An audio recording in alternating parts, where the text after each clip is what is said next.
भारत की आज़ादी की कहानी हम सबने पढ़ी है, सुनी है, पर इसमें कुछ पन्ने इतने स्याह हैं, इतने दर्दनाक कि वो आज भी दिल दहला देते हैं।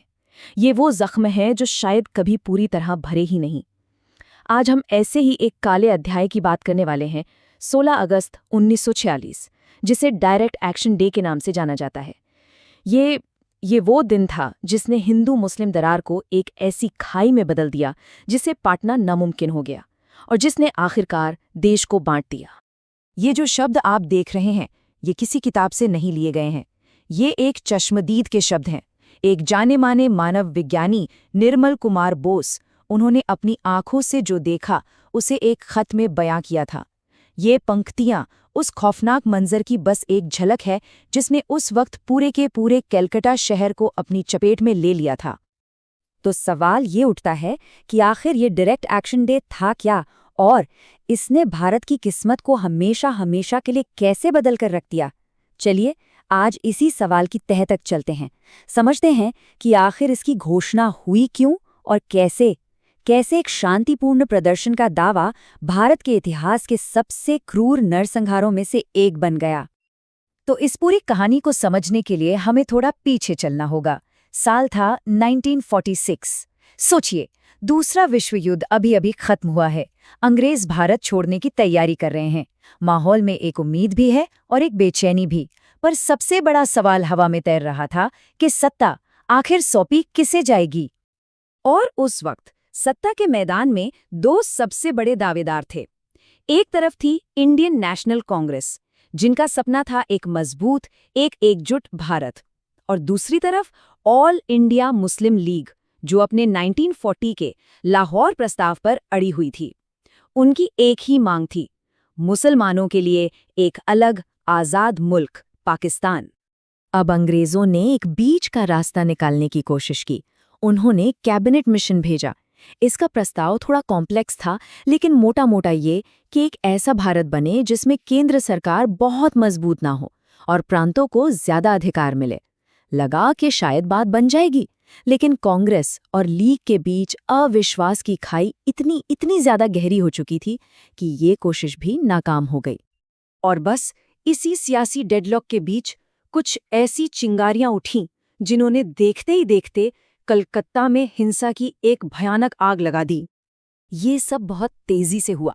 देखिए, 10 जुलाई को जवाहरलाल नेहरू ने एक प्रेस कॉन्फ्रेंस की और कह दिया कि कांग्रेस कैबिनेट मिशन योजना को अपने हिसाब से बदल सकती है। जिन्ना को ये बात एक धोखे की तरह लगी। उन्हें लगा कि एक एकजुट भारत में मुसलमानों के अधिकारों की कोई गारंटी नहीं होगी, और बस इसी के जवाब में उन्होंने 29 जुलाई को पाकिस्तान की मांग के लिए 16 अगस्त को देश भर में डायरेक्ट एक्शन डे मनाने का ऐलान कर दिया। अब सवाल ये कि पूरे देश में से कलकत्ता ही क्यों? देखिए, उस वक्त बंगाल सचमुच एक बारूद के ढेर पर बैठा था।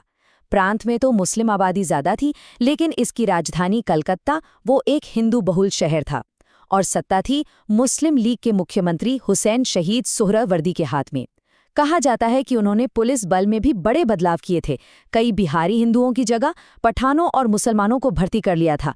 तो आप समझ सकते हैं माहौल में तनाव किस कदर घुल चुका था। मोहम्मद अली जिन्ना का ये बयान ये साफ साफ बता रहा था कि मुस्लिम लीग के लिए अब ये करो या मरो वाली स्थिति थी।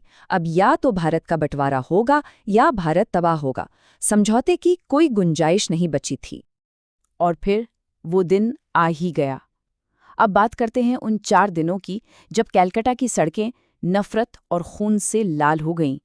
16 अगस्त 1946, मुख्यमंत्री सोहरावर्दी ने इस दिन को पब्लिक हॉलिडे घोषित कर दिया था। जुम्मे की नमाज के बाद हजारों की भीड़ कलकत्ता के मैदान में जमा हुई।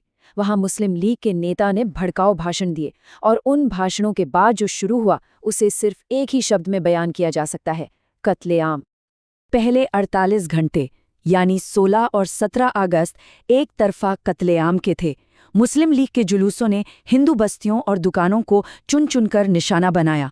लूटपाट, आगजनी और हत्याओं का एक भयानक तांडव शुरू हो गया। और पुलिस, रिपोर्ट्स और चश्मदीदों के मुताबिक पुलिस या तो नदारद थी या फिर दंगाइयों की मदद कर रही थी। इसका सबसे विभत्स रूप देखने को मिला केशोराम कॉटन मिल्स में, जहां सैकड़ों मजदूरों को बेरहमी से मौत के घाट उतार दिया गया। 2 दिनों तक ये एक तरफा नरसंहार चलता रहा। लेकिन फिर 18 अगस्त को हिंसा ने एक नई करवट ली। अब बारी थी एक संगठित जवाबी कार्रवाई की। और इस जवाबी हमले का चेहरा बने गोपाल चंद्र मुखर्जी, जिन्हें लोग गोपाल पाठा के नाम से जानते थे। पाठा यानी बकरा। ये नाम उन्हें अपने परिवार के मटन के बिजनेस से मिला था। वो खुद एक पहलवान थे और पहलवानों का एक संगठन चलाते थे। जब उन तक हिंदुओं के कत्लेआम और महिलाओं के साथ हो रही ज्यादतियों की खबरें पहुंची तो उन्होंने अपने लोगों को इकट्ठा किया और एक जबरदस्त जवाबी कार्रवाई का फैसला लिया। गोपाल पाठा और दूसरे संगठनों का ये जवाबी हमला इतना भीषण था कि उसने दंगों का पूरा रुख ही पलट कर रख दिया। आप इस चार्ट में देख सकते हैं कि जहां पहले 2 दिनों में हिंदू हताहतों की संख्या बहुत ज्यादा थी, वहीं जवाबी कार्रवाई के बाद मुस्लिम हताहतों की संख्या तेजी से बढ़ने लगी। तो इन 4 दिनों की भयानक हिंसा के बाद क्या हुआ, इसने कलकत्ता और पूरे देश के भविष्य पर एक ऐसी छाप छोड़ी जिसे शायद आज तक मिटाया नहीं जा सका है। इस कत्लेआम की इंसानी कीमत बहुत बहुत बड़ी थी। जरा सोचिए, सिर्फ 1 हफ्ते के अंदर कलकत्ता में 1 लाख से ज्यादा लोग बेघर हो गए। पूरा शहर लाशों, जले हुए घरों और इंसानी तकलीफ के एक समंदर जैसा बन चुका था। और ये आग सिर्फ कलकत्ता तक ही महदूद नहीं रही, ये एक जंगल की आग की तरह फैल गई। इसकी लपटों ने पूरे इलाके को अपनी चपेट में ले लिया। कलकत्ता के बाद नुआखाली में हिंदुओं का नरसंहार हुआ और फिर उसके बदले में बिहार में मुसलमानों का। नफरत और बदले की एक ऐसी चेन रिएक्शन शुरू हो गई थी जो थमने का नाम ही नहीं ले रही थी। और इन दंगों का सबसे बड़ा सियासी नतीजा क्या निकला?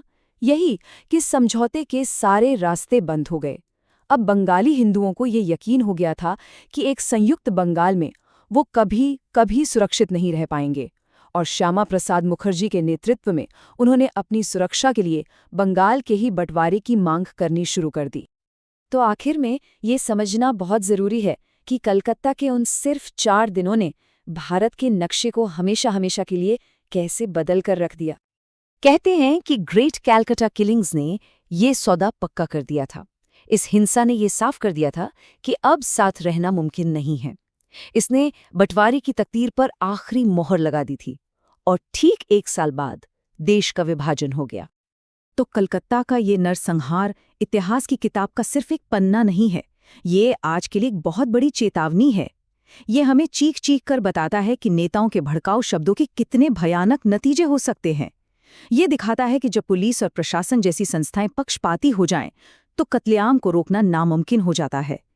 ये याद दिलाता है कि अफवाहें और नफरत कैसे बातचीत के सारे दरवाजे बंद कर देती हैं और पीछे सिर्फ तबाही छोड़ जाती हैं। तो आज जब हम इस इतिहास को याद कर रहे हैं तो एक सवाल जरूर उठता है, जब किसी दर्दनाक इतिहास को भुला दिया जाता है तो क्या हम अनजाने में उसे दोहराए जाने का न्योता दे रहे होते हैं? इस पर सोचना बहुत जरूरी है।